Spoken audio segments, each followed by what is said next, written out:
The Azores are a group of 9 spectacular islands located in the center of the Atlantic Ocean, which resemble many of the descriptions of a fabled lost island in the Atlantic.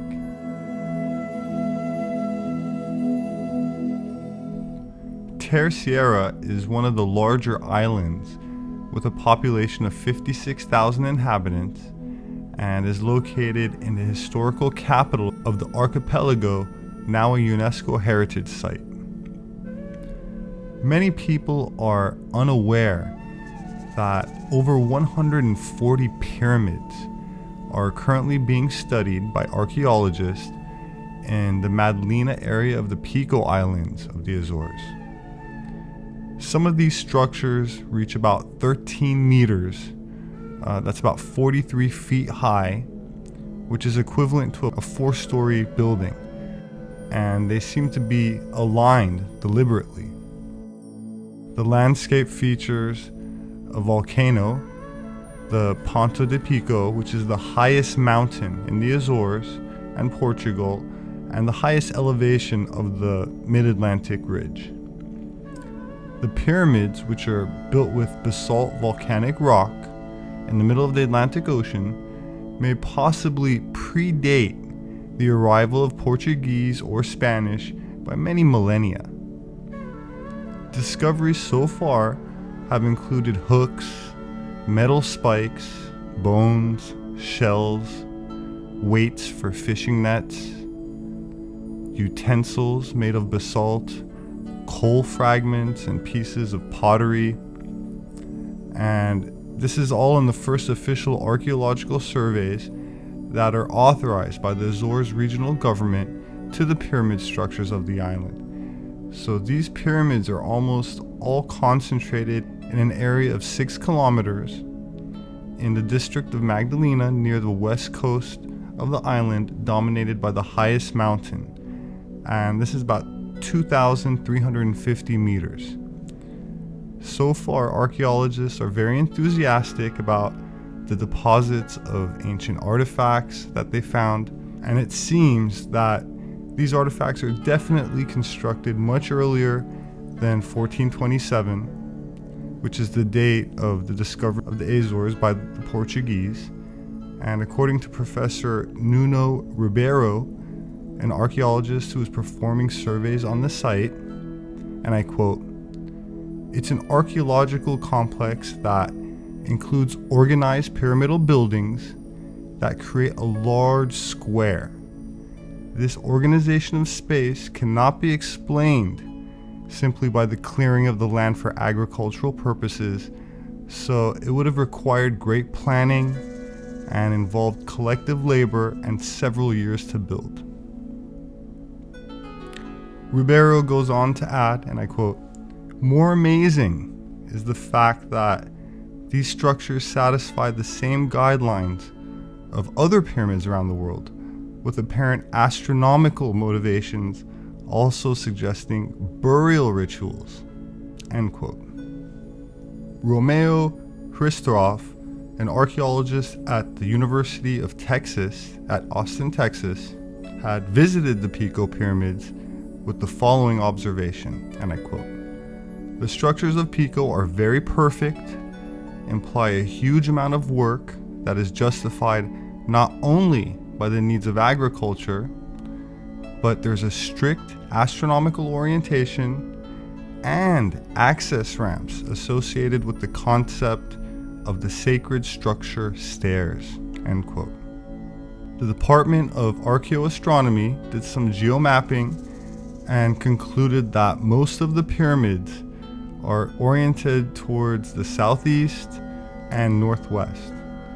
Southeast is the direction of the volcano on Pico Island, but more importantly, northwest corresponds to the setting of the sun on the summer solstice, which happens on the island of Faial, very close to Pico. Now, the remaining pyramids have a perpendicular orientation to the first, and Fernando Pimenta, who's the director of the organization, admits that, and I quote, "It seems to be intentional, not just a coincidence, the geographical orientation of the buildings, and the site selection for its implementation, end quote. So when we consider that sea levels have risen over 300 feet since the late Pleistocene, or the end of the last ice age, then it could be said that the Azores Islands could represent the mountaintops of whatever landmass this was during the ice age. So let's go ahead and call it Atlantis, since it has a nice ring to it and it seems to have this ocean named after it. The Azores are also situated on what geologists call the mid-Atlantic rift, which is where new ocean floor spreads out in the form of hot magma. Lava and magma are the same thing. When it's underground, it's called magma. When it's outside, it's called lava.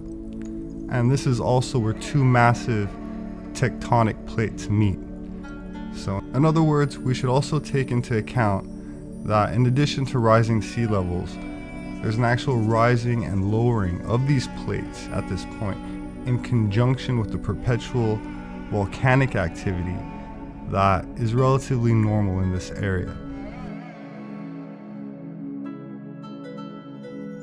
One typical spring day, sailor Diocleciano Silva was sailing his yacht in the Azores near Portugal.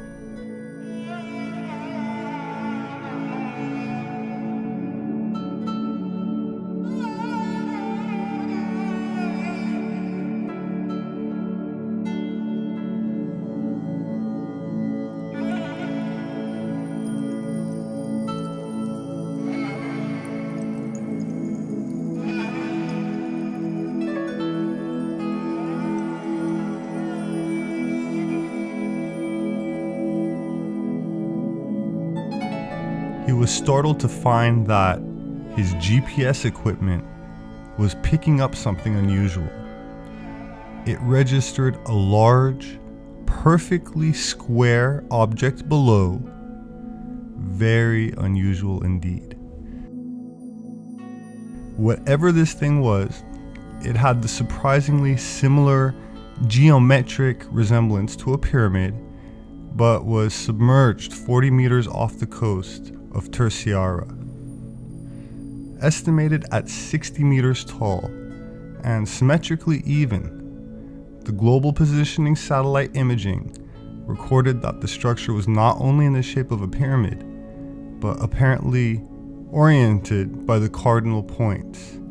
So this is where things get really interesting.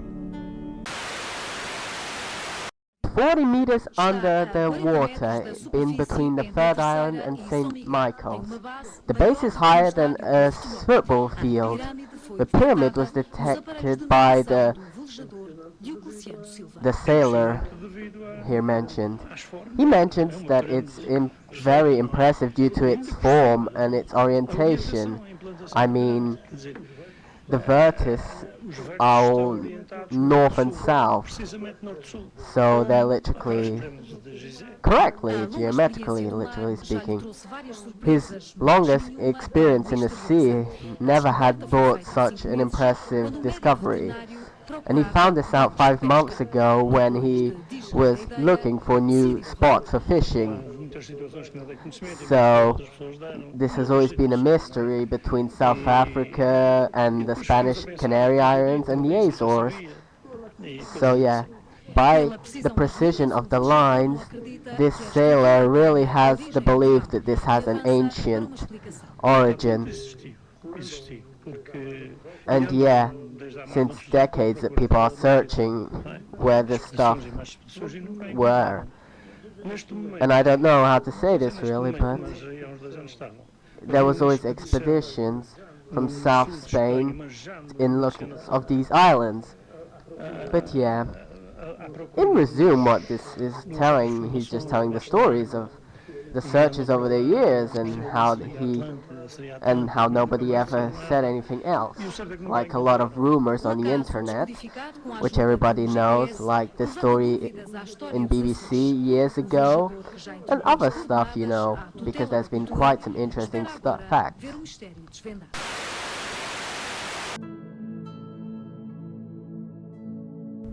My name is Robert Sepehr.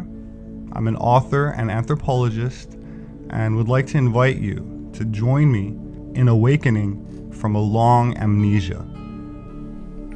Species with Amnesia, Our Forgotten History. Gods with Amnesia, Subterranean Worlds of Inner Earth. The Occult Secrets of Vril. And 1666, Redemption Through Sin. I would like to thank my subscribers who share my posts, as I rely on word of mouth, and I appreciate all of the positive feedback, reviews on my books, and I thank you very much for listening.